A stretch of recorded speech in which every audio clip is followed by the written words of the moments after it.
Welcome back, you beautiful, unbreakable force of nature. Sit down for this one, because what I'm about to tell you is going to shift everything you thought you knew about the past 5 years of your life. Someone just broke the silence. Someone just broke the silence. Someone just cracked under the weight of their own guilt. Someone from that circle, that group, music, that family of smiling faces who swore they had your back, just confessed everything they did behind it. And I mean everything. The meetings they had about you when you weren't there. The group chats where your name was the headline. The plans they made, the lies they coordinated, the stories they rehearsed together before facing you with those warm, trustworthy eyes. It's all out now. Spilled like poison from a cup they can't put back together. And honestly, music, you deserve to know every single twisted detail of it. They thought you'd never find out, didn't they? They thought their secret pacts were ironclad, that their whispered conversations, music, would stay buried in the archives of their cowardice. They believed they were so clever, so coordinated, so untouchable in their little conspiracy against your peace. But here's what they forgot. Here's what they always forget when they build their houses on lies and manipulation. Eventually, someone's conscience starts rotting from the inside out. Eventually, the guilt becomes so heavy that keeping the secret hurts more than releasing it. Eventually, one of them breaks. And when they do, the whole structure comes crashing down like a house of cards in a hurricane. And that's exactly what just happened. One of them couldn't take it anymore. Couldn't sleep another night with the weight of what they participated in. And they came forward with a confession so detailed, so disgustingly thorough, that it's about to rewrite your entire understanding of the past. Let's start with the meetings, because that's where this whole thing began. In rooms you were never invited to, at tables where your name was served like the main course. They didn't just talk about you casually. No, they strategized about you. They analyzed your every move, your minute music post, your every word like military generals planning an operation. Music. They studied your patterns, your vulnerabilities, your triggers, and they documented everything with the precision of people who had made you their full-time project. These weren't random conversations or innocent concerns. These were calculated sessions designed to control the narrative around your life. They decided together what story the world would hear about you, what version of events would become the truth, what pieces of your character they would erase, and what flaws they would magnify until they became your entire identity in everyone else's eyes. The confessor, the one who finally broke. They described these meetings with the kind of detail that makes your stomach turn. They talked about how someone would always start by saying something that sounded concerned. Something like, "I'm just worried about them," or "I think they're going through something." Music. But it was never about worry. It was about building a case. Music. About creating a narrative that positioned you as unstable, unreliable, too much, too emotional, too intense, too anything that music would make people question your truth before you even spoke it. Music. They rehearsed their responses to things you hadn't even said yet. They prepared counter-narratives for situations that hadn't happened. They built an entire false reality around you, and then invited others into it, one person at a time, until you were surrounded by people who believed a version of you that never existed. And the worst part, the part that's going to hit music, you like a brick, is that while they were doing all this, they were still showing up in your life with smiles. They were still texting you, still laughing at your jokes, still acting like nothing had changed. They perfected the art of the double life. One face for you and one face for the meetings. They became experts at looking you in the eye while holding a knife behind their music back. The confessors said they used to practice it, used to remind each other to keep it normal when you were around. Music, to make sure their faces didn't betray the fact that they had just spent hours tearing you apart in private. They turned deception into a skill, and they got so good at it that you never suspected a thing, never felt the betrayal happening in real time because they made sure the blade was always just out of your sight. But the meetings were just the beginning, because what they did next is where it gets truly disgusting. They didn't just talk about you in private. They coordinated a campaign against your reputation. The confessor revealed that they created what music called talking points. Specific phrases and stories they would all use when speaking to mutual friends, family members, music, anyone in your orbit. They made sure everyone heard the same version of events, the same carefully crafted narrative that painted you as the problem, while they positioned themselves as the concerned, caring, patient ones who had tried so hard to help you. It was psychological warfare disguised as friendship, and they executed it with the precision of people who had done this before. They had assignments, actual roles they played in this operation. One person was designated as the voice of reason, the one who would express sympathy for you while subtly planting doubt about your mental state. Another was the evidence collector, music, the one who would screenshot your posts, save your messages, document your every move so they could present it later as proof of whatever narrative they were building.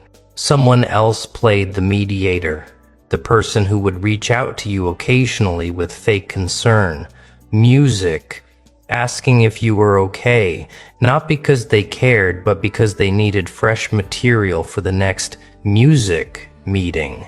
Snorts.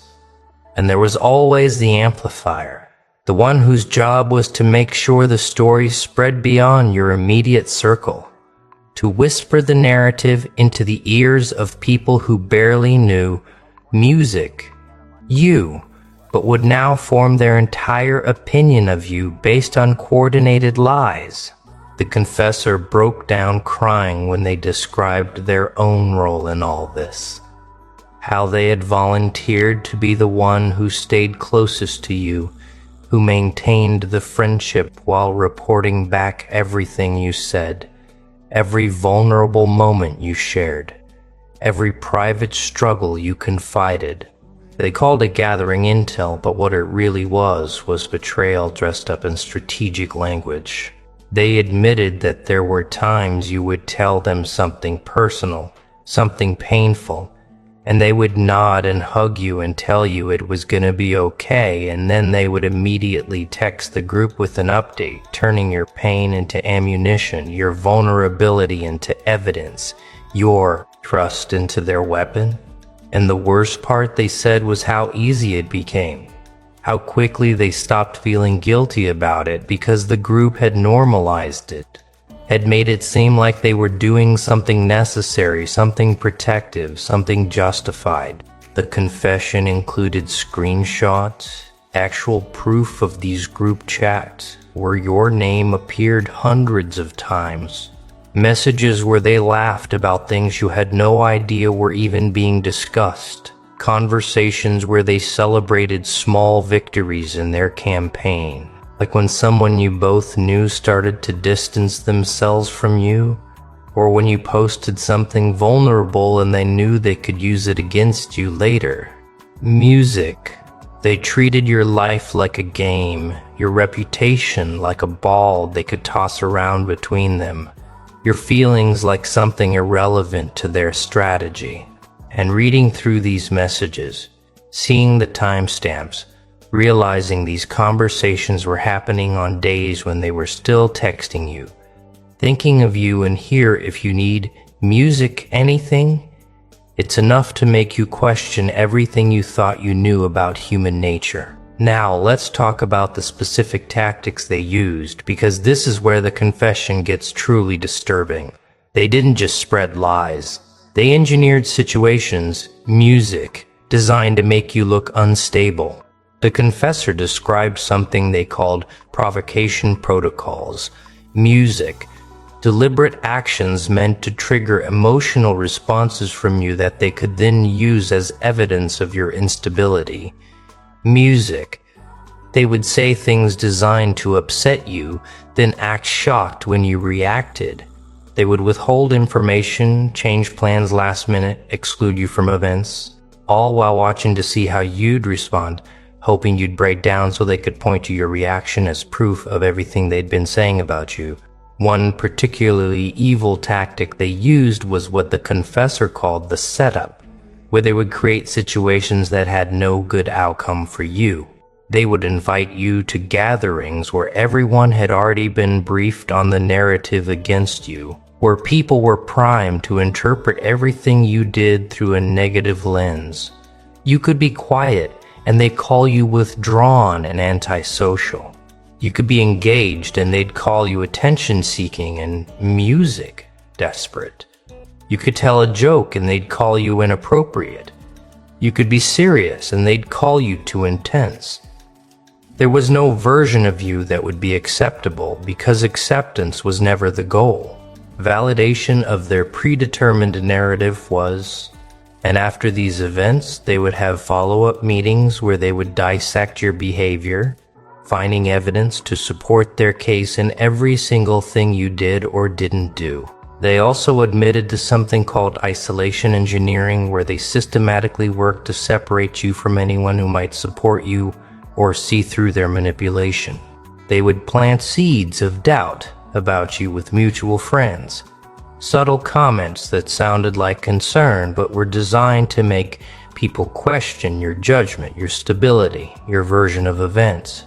They would volunteer to check in with people after they spent time with you, supposedly to see how you were doing, but really to reinforce their narrative and make sure no competing truth could take root. They created an echo chamber around you where every voice except yours was saying the same thing.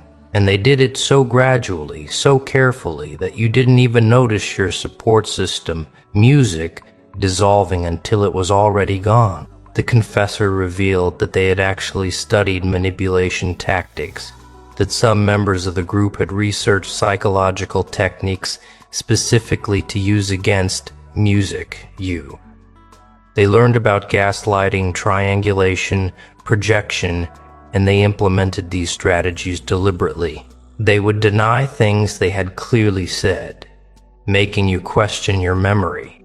Music. They would play people against each other while positioning themselves as neutral parties. They would accuse you of the exact behaviors they were engaged in. Music, projecting their toxicity onto you so thoroughly that you started to believe maybe music, you were the problem. And the most disturbing part is that they knew exactly what they were doing. They weren't acting out of ignorance or misunderstanding. They were consciously, deliberately, methodically working to destabilize your sense of reality. So why did they do music? What could possibly motivate a group of people to invest this much energy, this much time, this much calculated cruelty into destroying someone's reputation and mental peace? The confessor's answer to this question is perhaps the most revealing part of the entire confession. They said it started with envy, pure unfiltered jealousy that none of them wanted to admit they felt. You had something they didn't, whether it was confidence, authenticity, success, genuine happiness, the ability, music, to be yourself without apology. Whatever it was, and made them feel small by comparison. Jesse, they feared you. And instead of dealing with their own insecurities, music, instead of working on themselves, or simply stepping back from the friendship, they decided to tear you down to their level. But it wasn't just envy, the confessor explained. It became something darker. It became a bonding activity, a shared mission that gave their relationships purpose and intensity. They formed a tribe united by a common enemy, and that enemy was you. Their friendships with each other deepened through their mutual participation in your destruction. They had inside jokes about you, shared secrets about the campaign, moments of celebration when a tactic worked. You became the glue that held them together, the project that gave them something to focus on besides their own empty lives. And the more invested they became in the narrative they'd created, music, the more they had to defend it. Because admitting they were wrong would mean facing the monstrous thing they had collectively become. The confessor also revealed something that might be the hardest thing to hear. Some of them genuinely convinced themselves they were doing the right thing. They had told the lie so many times, reinforced it so consistently among themselves that they started to believe it. They created an alternate reality where you were actually the villain. Music, where their actions were justified, where they were somehow the victims or the heroes protecting others from you. They built an entire mythology around their betrayal that absolved them of guilt and allowed them to sleep at night. The human mind's capacity for self-deception is terrifying, and they exploited it fully, rewriting history in real time until they couldn't even remember that the story had started as a fabrication. And here's the truly sick part. The confessor admitted that there were moments when some of them had doubts. Times when someone would say, maybe we're going too far, or I'm starting to feel bad about this.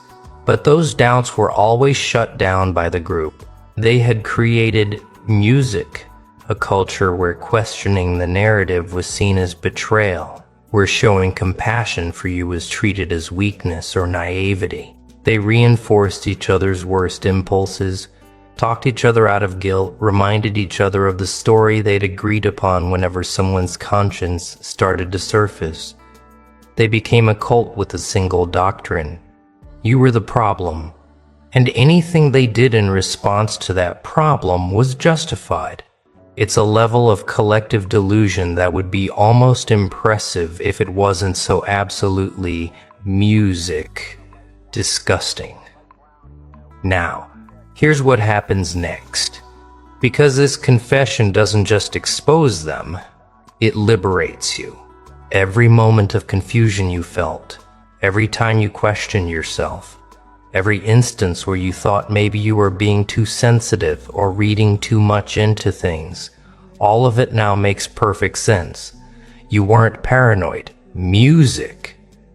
You were picking up on something real. Your instincts were screaming at you that something was wrong, and you, music, were right. The gaslighting didn't work completely, 'cause some part of you, some inner knowing they couldn't reach, held on to the truth.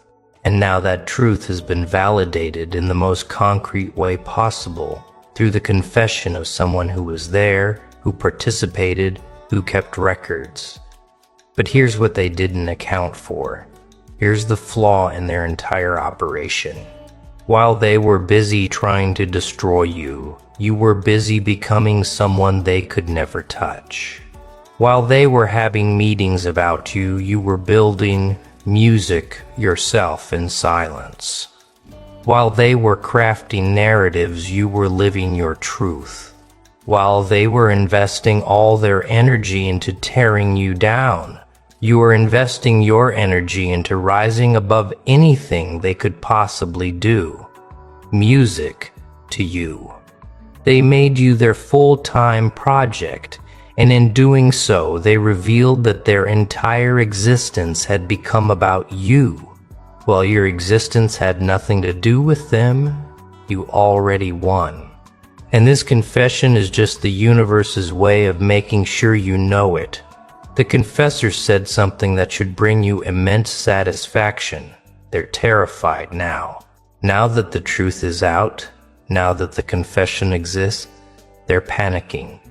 They're scrambling to control the damage, reaching out music to people, trying to get ahead of the story, suddenly concerned about how they'll be perceived. The same people who spent years carefully crafting a false narrative about you are now desperate to craft a narrative about themselves, one where they're not the villains this confession makes them out to be. They're experiencing a fraction of what they put you through. The paranoia, the fear of judgment, the anxiety about reputation. And unlike you, they actually deserve it because their reputation is music based on lies. And yours never was. And here's your power in all this. You don't have to do anything. You don't have to seek revenge. You don't have to expose them publicly. You don't have to confront anyone or demand apologies. The truth is already working on your behalf, spreading through the same networks they once used against you. Music, changing minds, shifting perceptions, revealing them for what they are.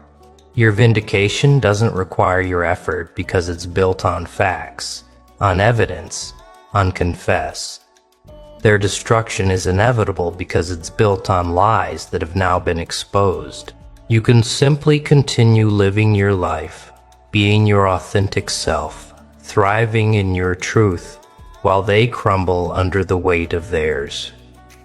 That's the beautiful irony of this whole situation. They spent years trying to destroy you and ended up destroying themselves. But let's go even deeper because there's a truth here that transcends this specific situation. A truth about people and power and what happens when someone refuses to be broken. The reason they targeted you, the reason they invested so much energy into trying to tear you down, is because you represented something they couldn't control. You were authentic in a world of performance. You were genuine in a world of facades. You had the courage to be yourself while they were busy being whoever they thought would get them approval. Your very existence was a mirror reflecting their own inauthenticity. And instead of using that mirror to grow, they tried to shatter it. Music. This is what always happens to people who refuse to play the game, who won't compromise their truth for comfort, who insist on being real in spaces that reward pretense. The system, the group, the collective mediocrity, it always tries to eliminate the ones who remind everyone else what integrity looks like. Music, they can't let you thrive because your thriving exposes their compromise. They can't let you succeed on your own terms because your success questions their sacrifice. Conned music. They can't let you be happy being yourself because your happiness reveals that all their contortions and calculations and careful image management were unnecessary. Music. You're living proof that there's another way, and that scares them more than anything else ever could. The confession reveals this truth in stark detail. Multiple people in these group chats expressed frustration that you didn't seem affected by their tactics, that you kept going like nothing was wrong, that you still seemed happy despite everything they were doing. They were furious that their campaign wasn't working the way they wanted, that you weren't collapsing under the weight of their manipulation.